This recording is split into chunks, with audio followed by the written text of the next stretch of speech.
हम Kepler 1625b पर वापस लौट सकते हैं। ये क्या है?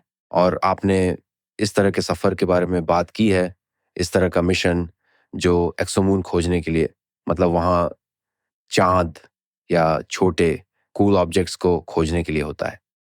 इस तरह के मिशन के बारे में बताएं, और केपलर 1625b क्या है? हाँ, मैंने अपने प्रोफेशनल करियर के ज़्यादातर टाइम में एक्सोमून की खोज की है और मुझे लगता है कि मेरे बहुत से कॉलीग्स को लगता है कि मैं इसे अभी भी करने के लिए पागल हूँ।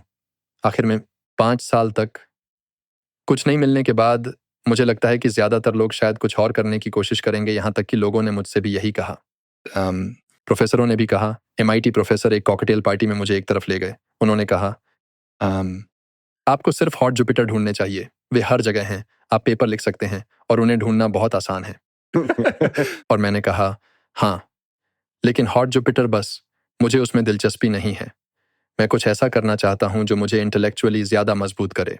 हो सकता है कि ऐसा कंट्रीब्यूशन हो जो शायद कोई और नहीं कर सकता हो, लेकिन शायद ये असल में ये वो चीज़ नहीं है जो कोई भी कर सकता है। मैं सिर्फ पहले करने के लिए कुछ नहीं करना चाहता। मैं ऐसा कुछ करना चाहता हूं जो हमारे सोसाइटी के लिए एक मीनिंगफुल इंटेलेक्चुअल कंट्रीब्यूशन की तरह महसूस हो। और इसलिए ये एक्सोमून प्रॉब्लम सालों से मुझे परेशान कर रही है। इसे हल करने की कोशिश कर रहा हूं। जैसा मैंने कहा, हमने लंबे वक्त तक केपलर का इस्तेमाल करके खोज की और हम सबसे करीब तब पहुंचे जब हमें इस एक तारे केपलर 125 का इशारा मिला, जिसके चारों ओर एक बृहस्पति की तरह ऑर्बिट है। और वो बृहस्पति जैसा ग्रह 287 दिन की पीरियड का है, तो यह लगभग हमारी पृथ्वी के सूरज के चारों ओर दूरी के बराबर है, पर बृहस्पति के लिए ये कम है। तो यह पहले से ही अजीब था। मुझे नहीं लगता है कि लोग समझते हैं कि बृहस्पति जैसे प्लैनेट ब्रह्मांड में काफी दुर्लभ हैं। असल में मिनी नेपच्यून और नेपच्यून बहुत कॉमन है, लेकिन बृहस्पति केवल लगभग 10% सूर्य जैसे तारों के पास बृहस्पति होते हैं, जितना हम लोग अभी तक जान पाए हैं। जब आप बृहस्पति कहते हैं तो बृहस्पति की कौन सी बात? यह इसके मास और सेमी मेजर एक्सिस के बारे में होता है। तो कोई भी चीज जो पृथ्वी और सूरज की दूरी के आधे से ज्यादा, यानी आधे AU के परे, और लगभग बृहस्पति के मास के 10वें हिस्से के बराबर हो, जो कि शनि के मास जितना हुआ, यूं कह लीजिए 10 बृहस्पति के मास जितना, तो वह वैसी जगह होगी जहां पर आपको ब्राउन ड्वार्फ मिलने शुरू होंगे। इस तरह की चीजें कुछ अजीब लगती हैं। जैसा कि हम जानते हैं कि अक्सर सोलर सिस्टम्स में बृहस्पति नहीं होते हैं। यह वाकई दिलचस्प है क्योंकि जुपिटर, ठीक वैसे ही जैसे चंद्रमा, हमारे सौरमंडल के विकास की कहानी में एक अहम किरदार निभाता हुआ नजर आता है। शायद खासतौर से इस डेवलपमेंट में एक खास किरदार उस वक्त होने वाली घमासान बम्बार्डमेंट और जिस दर से एस्ट्रॉयड आकर हमसे टकरा रहे थे, इस जैसी चीजों का भी है। एनीवे, 1625 में वापस आने के लिए इस जुपिटर जैसे प्लैनेट के डेटा में कुछ संकेत था, लेकिन इससे मेरा मतलब यह है कि जब हमने ट्रांजिट को देखा तो हमें वही फेमिलियर डिक्रीज इन लाइट दिखी जो हमें हमेशा तब मिलती है जब कोई प्लैनेट स्टार के सामने से गुजरता है, लेकिन हमें कुछ एक्स्ट्रा देखने को मिला। बस एजेस पर हमें बाहर के हिस्से में कुछ एक्स्ट्रा डिप्स दिखाई दी। यह डिटेक्टेबिलिटी की कगार पर था। हम इस पर विश्वास नहीं करते थे क्योंकि मुझे लगता है कि 10 साल तक कुछ ढूंढने की एक चुनौती यह है कि आप अपने खुद के बड़े स्केप्टिक बन जाते हैं और चाहे जो भी आपको दिखाया जाए, आप हमेशा सोचते रहते हैं, ये ऐसा है जैसे बार बार प्यार में पड़ना और वो काम न बन पाना। तुम खुद को समझाते हो कि ये कभी नहीं होगा, मेरे लिए नहीं। तुम जानते हो, ये बस नहीं है, ये होने वाला नहीं है। तो मैंने वो देखा और मुझे सच में उस पर विश्वास नहीं हुआ क्योंकि मैंने खुद को विश्वास करने की हिम्मत नहीं दी। लेकिन एक अच्छा साइंटिस्ट होने के नाते हमें पता था कि हमें इसे पब्लिश करने की जिम्मेदारी थी, रिजल्ट के बारे में बात करनी थी और इसे फॉलो अप करना था और ये जानने की कोशिश करनी थी कि क्या हो रहा था। तो हमने हबल स्पेस टेलीस्कोप का टाइम मांगा, जो उस केस में दिया गया। हम उन 20 खुशनसीबों में से थे जिन्हें टेलीस्कोप का समय मिला। हमने इसे लगभग 40 घंटे लगातार शुरू किया और कुछ कॉन्टेक्स्ट देने के लिए, जो डिप हमने केपलर डेटा में देखा वो नेपट्यून साइज्ड मून के जुपिटर साइज्ड प्लैनेट के आसपास था, जो एक और कारण था क्यों मैं स्केप्टिकल था। हमारे सोलर सिस्टम में वह नहीं है, वह बहुत अजीब लगता है। और फिर जब हमें हबल डेटा मिला तो ऐसा लगा जैसे वह पूरी तरह से इसे पक्का कर रहा हो। डेटा में 2 बहुत ही महत्वपूर्ण सबूत थे जो यह दिखाते थे कि यह चांद वहां था। दूसरा था एक काफी स्पष्ट दूसरा डिप इन लाइट जो हबल द्वारा काफी स्पष्ट रूप से रिजॉल्व किया गया था। यह लगभग 5 सिग्मा डिटेक्शन के बारे में था और इसके ऊपर हम देख सकते थे कि प्लैनेट ने उस समय ट्रांजिट नहीं किया जब उसे करना चाहिए था। यह असल में हमारे अनुमान से करीब 20 मिनट पहले ही ट्रांजिट हो गया। तो यह प्लैनेट और मून के बीच ग्रेविटेशनल इंटरेक्शन का एक निशान है। हमने असल में यही उम्मीद की थी। आप यह भी उम्मीद कर सकते हैं कि अगर मून प्लैनेट के बाद ट्रांजिट करता है तो प्लैनेट उम्मीद से पहले आ सकता है क्योंकि बैरी सेंटर, यानी मास का सेंटर, उनके बीच होता है, जैसे कि उनके बीच एक बैलेंसिंग आर्म पर। और तो हमने ये भी देखा। तो फेस सिग्नेचर मिल गया। मून का मास मेजर करने पर उसे नेपच्यून के मास के बराबर पाया गया और चंद्रमा का आकार नेपच्यून के रेडियस के बराबर पाया गया। ये सब कुछ सच में अच्छे से सेट हो गया और हमने महीनों और महीनों तक इसे अच्छे से करने की कोशिश की। ये मेरी स्ट्रैटेजी है किसी भी इंटरेस्टिंग चीज़ के लिए। हम बस कोशिश करते हैं कि हम इसे पूरी तरह से तंग कर दें और कहें हमें किसी चीज़ से धोखा दिया गया है। तो हमने टेलीस्कोप के सेंट्रोइड मोशन, ऑब्जर्व किए गए अलग अलग वेवलेंथ चैनल्स और पिक्सल लेवल इंफॉर्मेशन को एनालाइज करने की कोशिश की। हम जो कुछ भी करते हम इसे बस छोड़ नहीं पा रहे थे और इसलिए उसे साइंस में सबमिट किया, जो कि उस समय के सबसे टॉप जर्नल्स में से एक है। उन्होंने हमसे कहा, क्या आप अपनी पेपर का टाइटल डिस्कवरी ऑफ एन एक्सोमून रख सकते हैं? और मुझे पीछे हटना पड़ा और हमने कहा, नहीं, हम इसे ऐसा नहीं कहेंगे। यहाँ तक कि हमने जो कुछ भी किया है, हम इसे एक डिस्कवरी नहीं कह रहे हैं, हम इसे एक एक्सोमून के लिए एविडेंस कह रहे हैं। मेरे लिए, मैं चाहूँगा कि यह 2 बार, 3 बार, 4 बार रिपीट हो, इससे पहले कि मैं सच में ये दांव लगाऊं कि ये असली चीज़ है। और मुझे चिंता है, जैसा कि मैंने कहा, कि शायद ये मेरा अपना स्केप्टिसिज्म, सेल्फ स्केप्टिसिज्म बहुत दूर चला गया है। लेकिन मुझे लगता है कि यह सही फैसला था और जब से वह पेपर आया है, इस सब्जेक्ट में लगातार इंटरेस्ट बना हुआ है। एक दूसरी टीम ने इंडिपेंडेंटली उस तारे को एनालाइज किया और एक्चुअली हमारे जैसे ही रिजल्ट्स पाए, वही डिप, उसी प्लैनेट का हिलना। और एक तीसरी टीम ने इसे देखा और उन्होंने असल में कुछ अलग पाया। उन्होंने देखा कि जो डिप हमने देखा था वह कम हो गया था।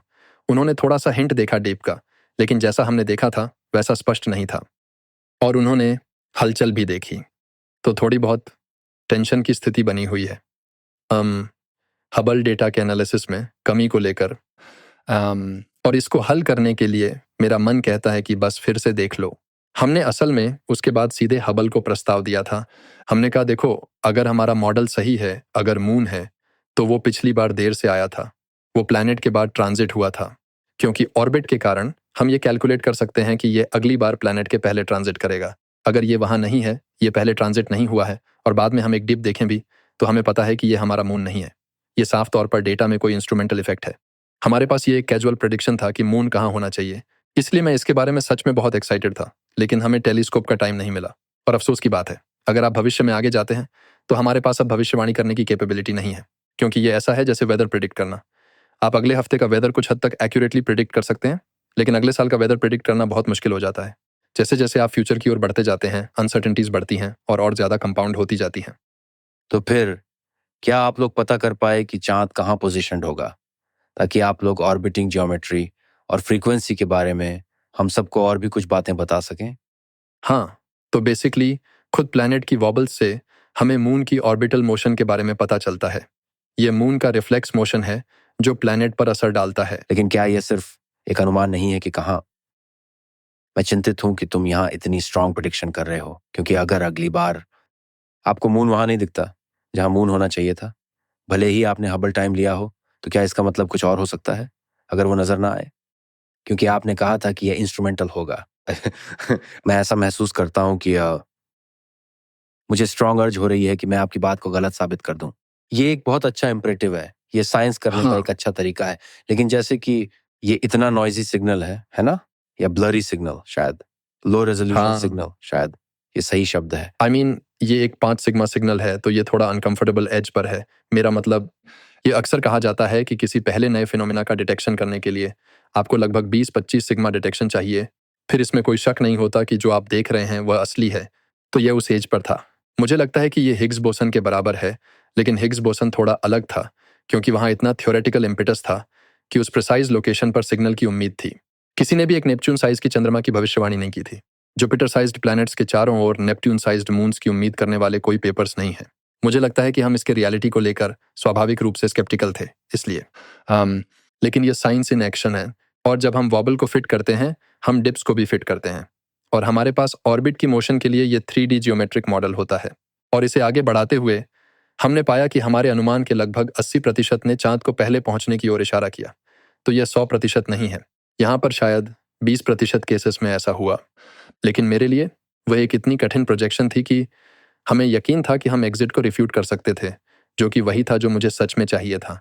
मुझे चाहिए था एक रिफ्यूटेबल, यह विज्ञान का आधार है, एक फॉल्सिफाइबल हाइपोथेसिस। साइंस में प्रगति कैसे कर सकते हैं अगर आपके पास एक फॉल्सिफाइबल और टेस्टेबल हाइपोथेसिस ना हो, और इसलिए यही इस पर्टिकुलर केस की खूबसूरती थी। तो चांद के साथ एक न्यूमेरिकल सिमुलेशन है जो हमारे द्वारा देखे गए डेटा से मिलता है, और अब आप उस सिमुलेशन से प्रेडिक्शंस कर सकते हैं। हाँ, तो ये बहुत ही बढ़िया है, ठीक है। ये जैसे छोटे सोलर सिस्टम्स होते हैं जिन्हें हम कंप्यूटर पर सिमुलेट कर सकते हैं और उनकी मोशंस की कल्पना कर सकते हैं।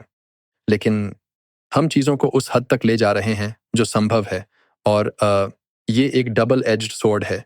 ये इंटेलेक्चुअली बेहद एक्साइटिंग है, लेकिन अगर देखा जाए तो आप हमेशा ही कुछ हद तक बहुत आगे बढ़ने का रिस्क लेते हैं। तो मैं आपसे हाल ही में को-ऑथर किए गए आपके पेपर के बारे में पूछना चाहूँगा, जिसमें आपने 70 कूल एक्सोप्लैनेट्स का एक्सोमून सर्वे किया है और नए कैंडिडेट केपलर 1708 BI के बारे में चर्चा की है। मैं कहूँगा कि इस समय लगभग 3 या 4 कैंडिडेट्स हैं, जिनमें से हमने 2 को पब्लिश किया है। मेरे लिए 2 बहुत ही कंपेलिंग हैं, और दोनों फॉलो-अप ऑब्जर्वेशंस डिजर्व करते हैं। और फिर तो उनका कंफर्म डिटेक्शन पाने के लिए कम से कम हमारे केस में हमें इसे रिपीट होते हुए देखना होगा। कुछ दूसरे तरीकों में से एक समस्या यह है कि उनमें वह रिपीटेबिलिटी नहीं मिलती जो चाहिए। इसलिए उदाहरण के तौर पर एक तकनीक जो इस चीज़ की कमी दिखाती है वह है ग्रेविटेशनल माइक्रोलेंसिंग। तो ये पॉसिबल है भविष्य में एक नए टेलीस्कोप के आने से, जिसे रोमन स्पेस टेलीस्कोप कहा जाएगा, जो बेसिकली एक सैटेलाइट का फिर से उपयोग है जो हबल मिरर के आकार का है और जो स्पेस में भेजा जाएगा। यह एक साथ लाखों तारों को ऑब्जर्व करेगा और यह देखने की कोशिश करेगा कि क्या उनमें से कोई तारा थोड़े समय के लिए डिम हो जाता है, जो कि एक ट्रांजिट होगा। लेकिन इसके बजाय यह उल्टा देखेगा। यह पता लगाएगा कि क्या कुछ और ब्राइटर हो सकता है, और उस ब्राइटनेस में इंक्रीज एक दूसरे प्लानिटरी सिस्टम के सामने से गुजरने के कारण होती है, और फिर वह ग्रेविटेशनल लेंसिंग के जरिए उसके चारों ओर प्रकाश को मोड़ता है, जिससे चमक बढ़ जाती है। तो ये आपके पूरे सोलर सिस्टम को डिस्कवर करने का एक तरीका है, लेकिन वो भी सिर्फ एक झलक के लिए। आपको बस एक छोटी सी झलक मिलती है, जैसे कोई जहाज रात में गुजर रहा हो, सिर्फ उसकी एक तस्वीर। अब समस्या यह है कि यह बहुत ही मुश्किल है। ग्रेविटेशनल लेंसिंग का फिजिक्स आश्चर्यजनक रूप से काफ़ी कॉम्प्लिकेटेड है, और इसलिए कई सारे पॉसिबल सॉल्यूशंस हैं। आपके पास एक सॉल्यूशन हो सकता है जो ये हो सकता है कि ये एक रेड ड्वार्फ स्टार हो जिसके आसपास एक जुपिटर जैसा प्लैनेट हो। ये एक सॉल्यूशन है। लेकिन एक और सॉल्यूशन ये है कि ये एक फ्री फ्लोटिंग प्लैनेट है, एक रोग प्लैनेट जैसा जुपिटर, जिसके चारों ओर एक अर्थ लाइक मून है, और वो दोनों सॉल्यूशंस लगभग इंडिस्टिंग्विशेबल हैं। अब आइडियली हम ऑब्जर्वेशन को रिपीट कर सकते थे।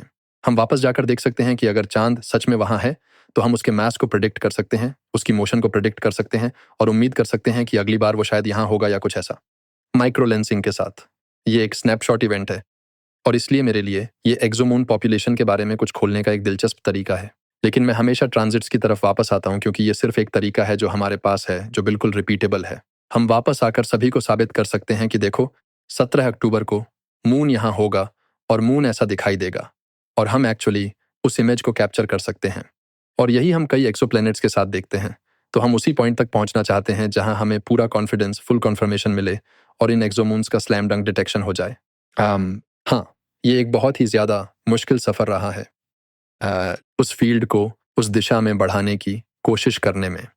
क्या ट्रांजिट मेथड के फील्ड में कुछ रेजिस्टेंस है? ट्रांजिट मेथड में नहीं है, मैं सिर्फ एक्सोमून के बारे में कह रहा हूँ। तो ट्रांजिट मेथड अब तक एक्सोप्लैनेट्स ढूंढने का सबसे पॉपुलर तरीका है, लेकिन हाँ, जैसे मैंने पहले जिक्र किया था, एक्सोमून्स एक तरह का नीश विषय है जो एक्सोप्लैनेट्स के क्षेत्र में आता है, और यह मुख्य रूप से इस वजह से है क्योंकि मेरे ख्याल से कुछ लोग उन स्लैम डंक्स का इंतजार कर रहे हैं। और ये ऐसा ही था जैसे अगर आप 1995 में मिशेल मेयर और डिडिये केलोस द्वारा की गई पहली एक्सोप्लैनेट डिस्कवरी की तरफ लौटें। मुझे लगता है कि ये सही है कि जब उन्हें मैवरिक्स के रूप में देखा गया था, तब सितारों के आसपास ग्रहों की तलाश करने का विचार फ्रिंज साइंस माना जाता था। और मुझे यकीन है कि कई साथियों ने उन्हें बताया होगा, तुम कुछ ज़्यादा सेव करो, जैसे कि इक्लिप्सिंग स्टार्स की स्टडी क्यों नहीं करते।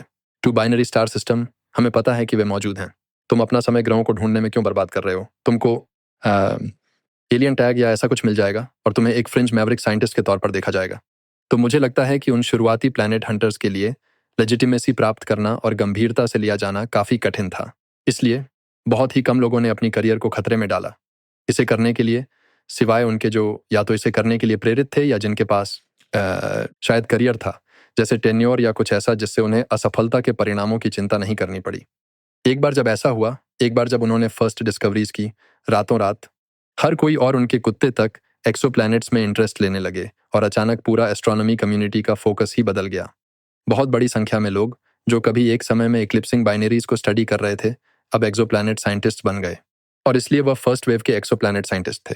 अब हम एक तरह की दूसरी या शायद तीसरी वेव में हैं, जहां मेरे जैसे लोग कुछ हद तक इस सोच के साथ बड़े हुए हैं कि एक्सोप्लैनेट्स एक नॉर्मल चीज़ है। जानते हो, मैं शायद 11 साल का था जब पहला एक्सोप्लैनेट खोजा गया था, और इसलिए मेरे लिए ये एक काफ़ी नॉर्मल आइडिया था बड़ा होते हुए, और इसीलिए हमें शुरुआत से ही एक्सोप्लैनेट्स में ट्रेन किया गया है। तो इससे उन लोगों के लिए एक अलग पर्सपेक्टिव आता है जो शायद किसी दूसरे करियर पाथ से आए हैं। अम, मुझे लगता है कि एक्सोमून्स और टेक्नो सिग्नेचर्स या एस्ट्रोबायोलॉजी और ऐसे कई विषय जो संभव होने की सीमाओं पर माने जाते हैं, इन्हें लेकर भी ऐसा ही होगा। वो सभी एक दिन मेन स्ट्रीम बनने के लिए खुल जाएंगे, लेकिन बहुत से लोग हैं जो अ, बस इंतज़ार कर रहे हैं, उस अश्योर्डनेस का इंतज़ार कर रहे हैं कि उनके सामने एक सुरक्षित करियर नेट है, इससे पहले कि वे कमिट करें। मुझे ये लगता है कि एक्सोमून्स दरवाजे को एलियंस के लिए और भी ज़्यादा खोलते हैं, या पहली बार इस दरवाजे को खोलते हैं। तो ज़्यादा गंभीरता से एकेडमिकली पढ़ाई करते हुए, और ठीक है, चलिए देखते हैं, जैसे एलियन वर्ल्ड्स। हम्म। मुझे लगता है कि एलियन लाइफ के बारे में बात करना, चाहे वो मार्स पर हो या उसकी मून्स पर, अभी भी थोड़ा फ्रिंज माना जाता है। आप थोड़ा ऐसा फील करते हो जैसे ये अच्छा होगा, लेकिन एक लिविंग ऑर्गेनिज्म की खोज करने की पहली बार की कल्पना करें, ये बदलने वाला है। और फिर हर कोई बेवकूफ़ लगेगा क्योंकि उन्होंने इस पर ध्यान नहीं दिया था। चूंकि चीज़ों के होने की संभावना है, तो ये मुमकिन है कि ये सुपर बोरिंग हो सकता है। ये शायद बहुत बोरिंग बैक्टीरिया हो सकता है, लेकिन कहीं और जीवन का अस्तित्व भी। हाँ। इससे सब कुछ बदल जाता है। इसका मतलब है कि जीवन हर जगह है। हाँ, अगर आपको अब पता होता कि 5 साल 10 साल में कहीं और पहली जिंदगी का पता चलेगा, और आपको ये पहले से ही पता होता, तो इससे श्योरली आपके पूरे करियर को देखने के तरीके पर असर पड़ता। विशेष रूप से अगर आप एस्ट्रोनॉमी में जूनियर हैं, तो आप ज़रूर सोचेंगे, अच्छा, ये तो साफ दिख रहा है कि मुझे अपनी क्लासेस, ट्रेनिंग और एजुकेशन को इसी दिशा में डेडिकेट करना होगा। सभी न्यू टेक्स्ट बुक्स और सभी, ठीक है। मैं सोचता हूँ कि हेजिंग में बहुत अच्छी वैल्यू है। जैसे कि थोड़ा समय एलोकेट करना उस पॉसिबिलिटी के लिए जो जिस तरह की डिस्कवरीज हमें अगले कुछ दशकों में मिल सकती हैं। ऐसा लगता है कि हम बहुत अच्छे डेटा पाने के कगार पर हैं, और हमारे पास ऐसे बेटर टूल्स होंगे जो उस डेटा को प्रोसेस कर सकेंगे। बस ऐसी डिस्कवरीज की लगातार बढ़ोतरी होगी जो नए रास्ते खोलेंगी। लेकिन एक स्लैम डंक, ये मिलना बहुत मुश्किल लगता है। हाँ, हम में से कई लोग इसे लेकर उम्मीद लगाए बैठे हैं, मतलब हम पहले ही कुछ हद तक इसे देख रहे हैं, जैसे वीनस और फॉस्फीन इंसिडेंट। लेकिन हम इसे पहले भी देख चुके हैं, जब बिल क्लिंटन व्हाइट हाउस के लॉन पर बैठकर मार्स से लाइफ के बारे में अनाउंस कर रहे थे। जरूर कुछ गलत क्लेम्स होंगे, या कम से कम ऐसे क्लेम्स होंगे जो कुछ हद तक एम्बिगुअस होंगे। ये जरूर होगा कि कोई हाई प्रोफाइल जर्नल जैसे नेचर या साइंस एक दिन ऐसा पेपर पब्लिश करेगा जिसमें लिखा होगा कि ट्रैपिस्ट एक या किसी और प्लैनेट पर बायोसिग्नेचर मिला है, या कुछ ऐसा ही। और फिर सालों तक लिटरेचर में बैक एंड फोर्थ होगा, और ये भले ही फ्रस्ट्रेटिंग लगे, लेकिन यही साइंस का तरीका है। ये साइंस का मैकेनिज्म है, जहां लोग रिजल्ट्स को इंटेंस स्केप्टिसिज्म के साथ जांचते हैं। ये एक क्रूसिबल की तरह है। आप सारी इरेलीवेंट चीजों को हटा देते हैं जब तक कि सच्चाई न बची हो, और आखिर में आपके पास यही नतीजा बचता है जो ये तय करता है कि हम बायोसिग्नेचर्स पर विश्वास करते हैं या नहीं। तो इसमें बिना किसी शक के बहुत सारी कंट्रोवर्सी, डिबेट और आर्ग्यूमेंट होगी। हमें बस इसे एंटिसिपेट करना है, और इसलिए मुझे लगता है आपको बेसिकली कुछ हद तक एकेडमिकली थिक स्किन रखना पड़ता है उस दुनिया में जाने के लिए। और आप इसे देख रहे हैं फॉस्फीन के साथ। ये ऐसा है कि ये सब कुछ बाहर से देखना काफ़ी ज़्यादा अनकंफर्टेबल रहा है, उस तरह की डायलॉग को जो कि कुछ साइंटिस्ट्स एक दूसरे से उस बारे में कर रहे हैं, क्योंकि वे थोड़े अग्रेसिव हो जाते हैं। हाँ, और आप भी इसे समझ सकते हैं कि ऐसा क्यों है, क्योंकि जेलसी? मुझे नहीं पता, ये मैं कह रहा हूँ, तुम नहीं, ये मैं बोल रहा हूँ। मुझे यकीन है कि उन लोगों की तरफ से कुछ एनवी और जेलसी ज़रूर होगी, जो कि विजुअल डिस्कवरी का हिस्सा नहीं है। लेकिन वैसे भी किसी भी केस में पर्टिकुलर लोगों को वीनस से जुड़े हुए अकेला छोड़ दें। ऐसे किसी भी केस में जहां उस मैग्नीट्यूड का क्लेम किया जा रहा हो, हाँ, खासकर लाइफ, क्योंकि लाइफ साइंटिफिकली देखा जाए तो अब तक की सबसे बड़ी डिस्कवरीज में से एक है। आप देख सकते हैं, और मैं खुद में इस बात को लेकर बहुत कॉन्शियस रहता हूँ। जब मैं, जैसा मैंने कहा, एक छोटे गोल जैसे कि एक्सोमून को सेट करने के करीब पहुंचता हूँ, तो ईगो अंदर आ जाता है, और इसलिए एक साइंटिस्ट के तौर पर हमें अपने ईगो से बचकर रहना होता है। आप अपनी आंखों में नोबेल प्राइज की चमक, फेम और फॉर्चून हाँ, और हिस्ट्री बुक्स में याद किए जाने का सपना देखते हैं। और मैं अपनी ट्रेनिंग में न्यूटन और आइंस्टाइन के बारे में सीखते हुए बड़ा हुआ, जो इस फील्ड के जायंट्स थे, जैसे फाइनमैन और मैक्सवेल। और आपको ये आइडिया मिलता है कि ये इंडिविजुअल कॉन्ट्रीब्यूशंस हमेशा के लिए इमॉर्टलाइज्ड हो जाते हैं। और यही चीज़ बहुत आकर्षक है। इसी वजह से हम में से कई लोग, जिनके पास बैंकिंग में जाने जैसी स्किल सेट थी, उन्होंने फैसला किया कि दरअसल ऐसा कुछ करना जिससे हमें अमर होने का एहसास हो और जो सोसाइटी में परमानेंटली कंट्रीब्यूट करे, वो फाइनेंशियल रिवॉर्ड से ज़्यादा अट्रैक्टिव है, जो मेरे स्किल्स को कहीं और अप्लाई करने से मिल सकता था।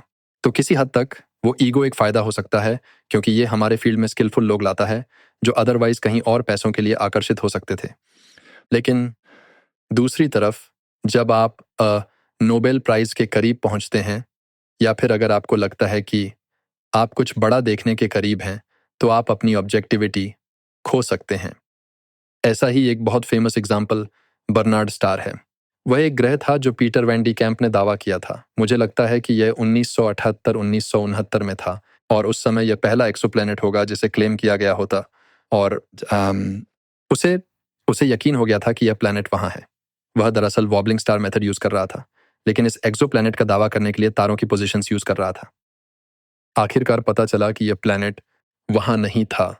बाद में की गए एनालिसिस, जो डायनामिसिस्ट्स और थियोरिस्ट्स ने किए और जिन्होंने इंस्ट्रूमेंटल डेटा को देखा, ने लगभग यूनैनिमसली ये साबित किया कि इस प्लैनेट का वहाँ होना असंभव था। लेकिन पीटर वैन डर कैंप ने जोर देकर कहा कि वो वहाँ था, हालांकि उसके खिलाफ बढ़ते हुए ओवरवेलमिंग एविडेंस के बावजूद। और जिस दिन तक उनकी मौत हुई, जो कि मुझे लगता है 90 के दशक की शुरुआत में थी, वह अभी भी ये जिद कर रहे थे कि यह प्लैनेट मौजूद था, जब हम पहले असली एक्सोप्लैनेट डिस्कवरीज करना शुरू कर रहे थे। और उस समय भी मुझे लगता है कि हबल ने उस स्टार को देखा था और उसने पूरी तरह से किसी भी पॉसिबिलिटी को नकार दिया था जो वह बात कर रहा था। ये एक प्रॉब्लम है। एक साइंटिस्ट के तौर पर आप कैसे उस पॉइंट पर पहुंचते हैं जहां आप किसी भी और चीज़ को एक्सेप्ट नहीं कर पाते, क्योंकि ये फेम के सपने के साथ शुरू होता है और फिर ये एक स्टबन रिफ्यूजल में ख़त्म होता है कि कभी पीछे नहीं हटना है। बिल्कुल। इसका उल्टा ये है कि कभी-कभी आपको उस चीज़ की ज़रूरत होती है ताकि आपके पास वो ताकत हो जो पूरे साइंटिफिक कम्युनिटी के खिलाफ अपने विश्वास को बनाए रखने के लिए चाहिए, जो आपके बिलीफ्स का विरोध करती है। और इसलिए ये एक डबल एज्ड स्वॉर्ड है। ऐसा हो सकता है, लेकिन मेरा मानना है कि यहाँ डिस्टिंक्शन एविडेंस में है। हाँ, तो इस केस में कि जो एविडेंस था वो इतना ओवरवेलमिंग था कि ये सच में इंटरप्रिटेशन का सवाल नहीं था, वो सच में था। आप इस स्टार को उसी स्टार के साथ देखेंगे, लेकिन शायद 10 या 100 गुना ज़्यादा प्रिसीजन के साथ, लंबे समय तक। और इस समय कोई शक नहीं था कि यह प्लैनेट एक मिराज था। इसलिए बहुत ध्यान रखना पड़ता है। मैं हमेशा कहता हूँ, कभी ये मत बोलो कि मेरी वाइफ या मेरी डॉटर के नाम पर इस प्लैनेट का नाम रख दो जो तुमने डिस्कवर किया है। और मैं कभी भी तुम्हारे नाम पर कोई ग्रह नहीं रख सकता, क्योंकि मैं अब और ऑब्जेक्टिव नहीं रह पाऊंगा। मैं कैसे कभी तुमसे ये कह सकता हूँ कि वो प्लैनेट जिसका नाम मैंने तुम्हारे नाम पर रखा था असली नहीं था। आप डिस्कवरी के प्रोसेस के बारे में बात करते हैं और ये आपकी आंखों और आपके व्यक्तित्व में साफ झलकता है कि आपको वो प्रोसेस बेहद पसंद है। मतलब वो खुशी, वो जादू जो किसी नई ऑब्जर्वेशन या नए विचार को देखने में है ना? लेकिन मेरा ख्याल है कि बात यह है कि जब आपको वो शानदार फीलिंग हो तो फिर स्केप्टिसिज्म को ऑन करना चाहिए। टेस्ट करना शुरू करने का मतलब क्या है? क्या ये सही में असली है? कौन-कौन सी पॉसिबल इंटरप्रिटेशंस हो सकती हैं जो इसे उतना बड़ा न बना दें जैसा मैंने पहले सोचा था? तो दोनों के दिमाग में एक साथ ही वंडर और स्केप्टिसिज्म मौजूद है। मुझे लगता है कि जनरली जितना ज़्यादा मैं चाहता हूँ कि कुछ सच हो, उतना ही मैं इनहेरेंटली उस पर डाउट करता हूँ। मुझे लगता है कि ये शायद इस वजह से है कि मैं एक रिलीजियस फैमिली में बड़ा हुआ, और कुछ हद तक, जैसे कई बच्चों के साथ होता है, मुझे भी इस सोच में ढाल दिया गया था कि ये सब नॉर्मल है। मतलब ये मानना कि एक गॉड है और दुनिया ऐसी ही है, गॉड ने पृथ्वी को बनाया है। जैसे जैसे मैंने दुनिया में हो रही साइंटिफिक चीज़ों को ज़्यादा पढ़ा और समझा, मेरे मन में शक पैदा होने लगा। मुझे ये बात वाकई चौंकाने वाली लगी कि जब आप डिसाइड करते हैं कि अब रिलीजियस नहीं रहना है, तो छोड़ने के लिए सबसे मुश्किल चीज़ क्या होती है।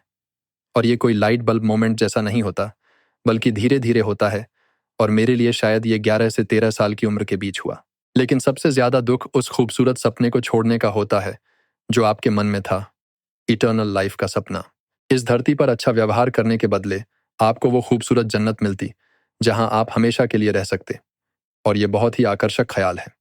और मेरे लिए पर्सनली ये उन चीज़ों में से एक था जिसने मुझे इसके खिलाफ खींच लिया।